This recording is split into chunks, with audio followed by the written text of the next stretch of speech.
Hello, everybody. It is me, Demetra Kaye, and I am sitting here with Tamara Johnson-Shealey. Of course, you guys might have heard of her name before. Of course, she ran to be the senator of Georgia a couple of years back, and now she is on the hot pursuit of reparations. And so, per usual, she is here to give us an update about what's going on, and we're going to talk about a film and some other things while we are here. So at the end too, you guys can go to the description box and you'll find the link for the Zoom to join, and she's going to tell us all about that. So how have you been? Woo, Mr. Mitchell, thank you first of all for giving me an opportunity to come back and share and spread the word about what we're doing, staying in this advocacy for reparations. So I am doing pretty good. 2025 has been a busy year. I have been working on this tour from our last update. I've been working on this tour, this Reparations Sunday tour, 40 Acres and a Mule. It tells the story of the massacre of Ebenezer Creek. Most people don't know that the massacre of Ebenezer Creek was what sparked General Sherman coming to the table with those 20 pastors, and that's where 40 Acres and a Mule came from. But the massacre, most people don't know, I'll tell the story, is during Sherman's march to the sea, he was burning Atlanta, marching. He had all these slaves following him, trying to get free, thinking that this was the Union Army was going to save them. They come to Ebenezer Creek, which is in Effingham County, where I'm originally from, Demetra. I tell people that I didn't know all of this was probably in my DNA, but it is. I'm originally from Effingham County, and where this massacre actually happened. So all these slaves, they come to this creek, Ebenezer Creek, and they build a pontoon bridge along with the Union Army to cross the creek. The Union Army crosses the creek, but when we got ready to cross the creek, they pulled the bridge. Not only did we drown in the creek, we were massacred and slaughtered by the Confederates. And that was the outrage that led to those pastors coming together in Savannah at the Green Meldrum House. And that's where the 40 Acres and a Borrowed Mule actually comes from. The Salzburgers, the original German settlers in that area, actually buried us in a mass burial ground right next to their cemetery. And every year, the Effingham County NAACP, they do a commemorative ceremony to honor those slaves that were drowned in the creek. So this is something, it is the root of why we are fighting for our repair, why we are fighting for reparations. And I get to tell that story. By the grace of God, I'm in this movement, and this is again in my DNA. So we host a film screening every Tuesday, 7 p.m. I hope everybody and you spread the word will come on and hear this story from the elders that tell the story. There's more to the story, and they tell the story in such a way that you really understand why this is important right here today. So every Tuesday, 7 p.m. to 8 p.m., the Massacre of Ebenezer Creek on Zoom. So I believe I've heard of this massacre before. When you said they pulled up the bridge, it kind of jogged my memory. Of course, I don't know all the details. And what's so crazy is because there's so many massacres, right? We only hear about, Black Wall Street. And even then, a lot of people are like, oh my God, I've never heard of that. And a lot of people look like us. And so, just thinking about that, this is why it's important for us to tell our own stories. Of course, I know I'm preaching to the choir about all the things that's going on in Washington with them closing this museum, this, that, and the other. And I'm imagining, some of this stuff we'll learn about in those museums. But as you also said, the elders are going to come together and tell the story. And I want to ask you this, if you can speak on this. In your opinion, how important is it to really sit down with the elders? Because they are the storytellers of the griot, right? As what they call them. And they have these stories, but a lot of times we don't talk to our elders anymore. I don't know why. And so when they leave, the history like this leaves. So how important is that to you? Oh my gosh, it is so important that we listen to our elders. We don't have to agree with them, because sometimes they may say things that trigger all of us, right? Because they're thinking, they grew up in a different era and they have a different mindset about how we to approach things. So, but listening to them takes nothing, right? So I sit down, I listen. I remember when my grandmother was transitioning, many years before she did, I actually sat down and wrote out like who her mother and father was. I asked her, I said, Granny, who was your mom and dad? And she told me, and I wrote it down. And I asked her who was her brothers and her sisters, and she told me one story about a brother being on the chain gang. And it's like, if you don't sit down with these elders, you don't know. We don't know. And you know, they keep obituaries. Those are treasures, right? We'll be able to trace our family tree and lineage now. That's the only way we're going to get policy passed. So sitting down and talking with those elders and understanding, you know, the history and your family lineage, you better if you want to get something in this new America that we're getting ready to have.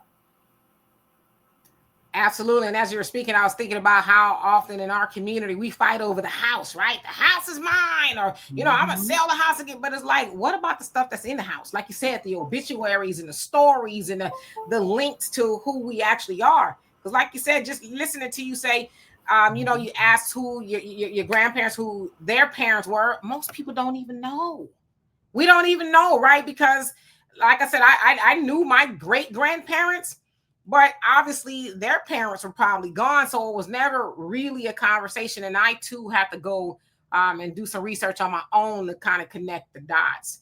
So with this massacre at Ebenezer Creek, it's every Tuesday, right? Every Tuesday. And people, as you said, the elders will come and kind of connect the dots and tell stories of the massacre. And so again, I'm going to put the link in the description box for you all to click it and see what's going on, because these are the stories that we absolutely need to know. We can't keep crying about them folks not telling us about who we are. They taking the history and stuff out of school if we won't even, you know, show up to stuff like this. So anything else you want to add about this before we move on to the next? Yes. And I'll speak more about this after we talk about the tour. But I am actually here in Savannah right now. When you talk about, you know, this new administration and what we do with our stories, tourism is a huge industry here in Georgia. It's agriculture and tourism, right? And the opportunity to have be a part of these new industries and tell our stories and have resources to tell our stories is very important. But I'll talk about that after I tell you more about the tour. All right, so let's go ahead and move to the tour. So tell us about the 40 Acres and a Mule tour. Yeah, you can get on a chartered bus here in Atlanta, or you can meet us here in Savannah. And we come down and we do, it's a 1 day or 2 day experience. The 1 day we actually go to the Ebenezer Creek site where people can either kayak or canoe. If they're adventurous enough, you can I have these little valves where you can actually take some creek water with you as a souvenir. So we go to Ebenezer Creek, we walk that land, and we see where all of this happened. We also go to the Green Meldrum House, and that's in the city of Savannah where 40 Acres and a Mule was actually signed. We go into the room where this actually happened. So we're up close and personal with history again, so we can understand why this is important right here and right now. That's the 1 day. The 2 day, we add those stops, but we also incorporate the First African, one of the oldest Black churches in the nation.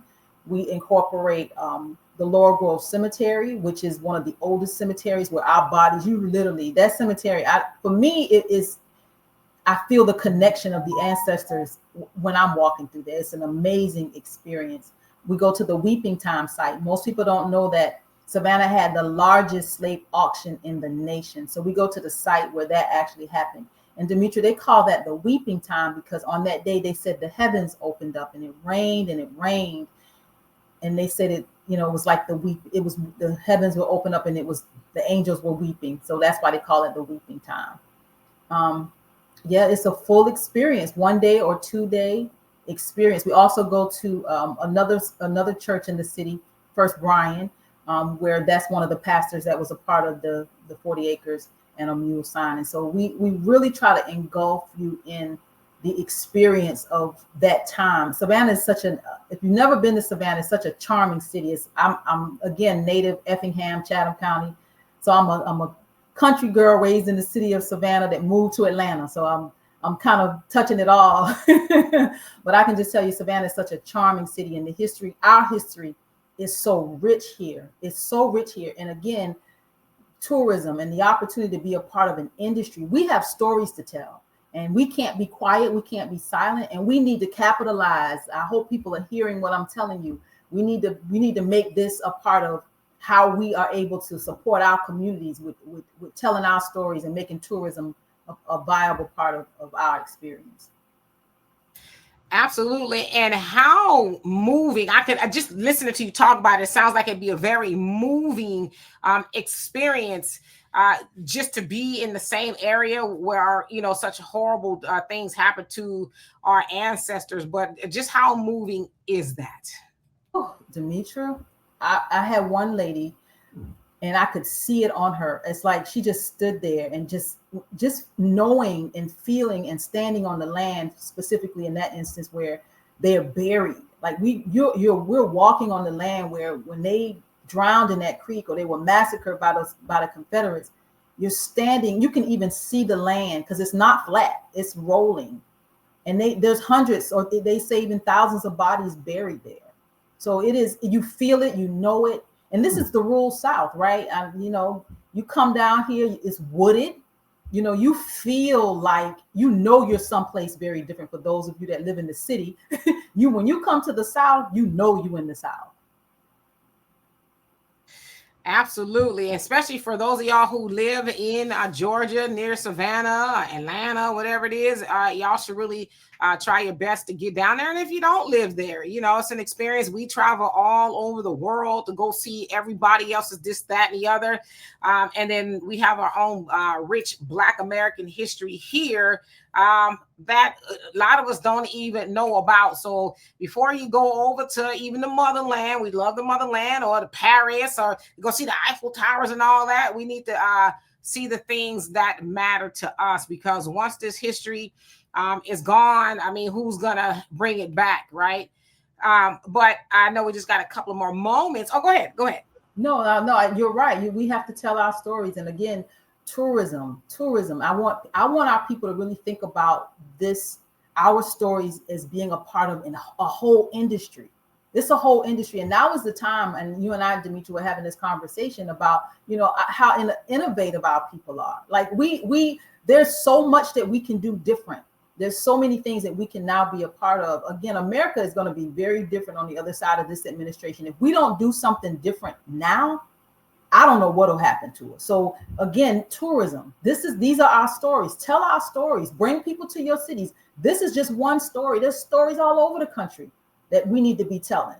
So I hope people are thinking about how to, take, again, tourism and use it for our benefit. Absolutely. And before you go, we know that you are on the hot pursuit of reparations. So what's going on with that? Yes. So all of this is about telling our stories. We still have a bill here, HB 367 here in Georgia. We still have a bill here that we're working on to push for reparations. This tour, they can't ignore it. And this becomes something that we're hopeful the legislators will see as, a part of us moving this policy. So if we continue to push and tell our stories, our policies become undeniable, because this is the truth. So yeah, we're still in the trenches. A session starts in January. It'll be quite interesting, because it's an election year all across the country. So, this is our opportunity to ask and really advocate for things that we want. We can't sit on the sidelines. This administration, is, again, things are just so different right now. And I said to you earlier how the apathy, like, we cannot afford to sit on the sidelines and wait for the next time we quote unquote have a Democratic president. That's not smart at all. That's not smart at all. We have to have conversations. You have to reach across the aisle. We have to build bridges. We have to stand united. We are America first. We can make America great together. So I hope people are hearing, like, this is the time. This is not the time to sit this thing out. We're going to lose if we do. Absolutely. And we've been waiting on the Democrats, and we ain't got nothing to show for. So like you said, we'll have to start, making different relationships, because it's not if we get the reparations, it's when. And the sooner we, unify and all that, it'll come a lot sooner. So Anything else you'd like to add before we get out of here? And you know, she always shows up just briefly because she's on the run and she's doing this, that, and the other. But we love when she comes by to give us little quick updates about the tour. And then of course the other thing that's, and we put this back up so y'all saw the tour. And then tonight there's a virtual meeting. Again, the Zoom link will be in the description box. So just click on it so you can attend and, you know, hear all that's going on with the Massacre at Ebenezer Creek. I'm going to try my best to join, as I usually have something else to do at 7. But even if I just pop in for just a moment, I'm going to do that. So anything else you want to add before we get out of here? I just want to say thank you, Demetra, for being a voice to our people, being a voice in our fight. Thank you for all you do. You don't get your flowers enough. So I want to give you your flowers and say thank you, thank you, thank you. We need you to do what you do and keep doing what you're doing. So thank you for being you, Demetra. Thank you. And I miss Donovan. Look, Donovan, we miss you, but we held it down without you. Yeah, can you imagine? No, I'm just kidding. Absolutely, but it'll be here the next time. And of course, you know, you just send me a line and say, hey, it's time, right? And we'll make it happen. And so again, thank y'all for joining us for this very brief moment. I'll be back here 5 p.m. Central Time live with you all. In the meantime, again, please click the link tonight at 7 p.m. Eastern Time. So that's 6 o'clock Central Time. And I'll try to remind them right after my show goes off too, because that'll be right when my show is going off to do it. So in the meantime, you guys have a great rest of your afternoon. Peace.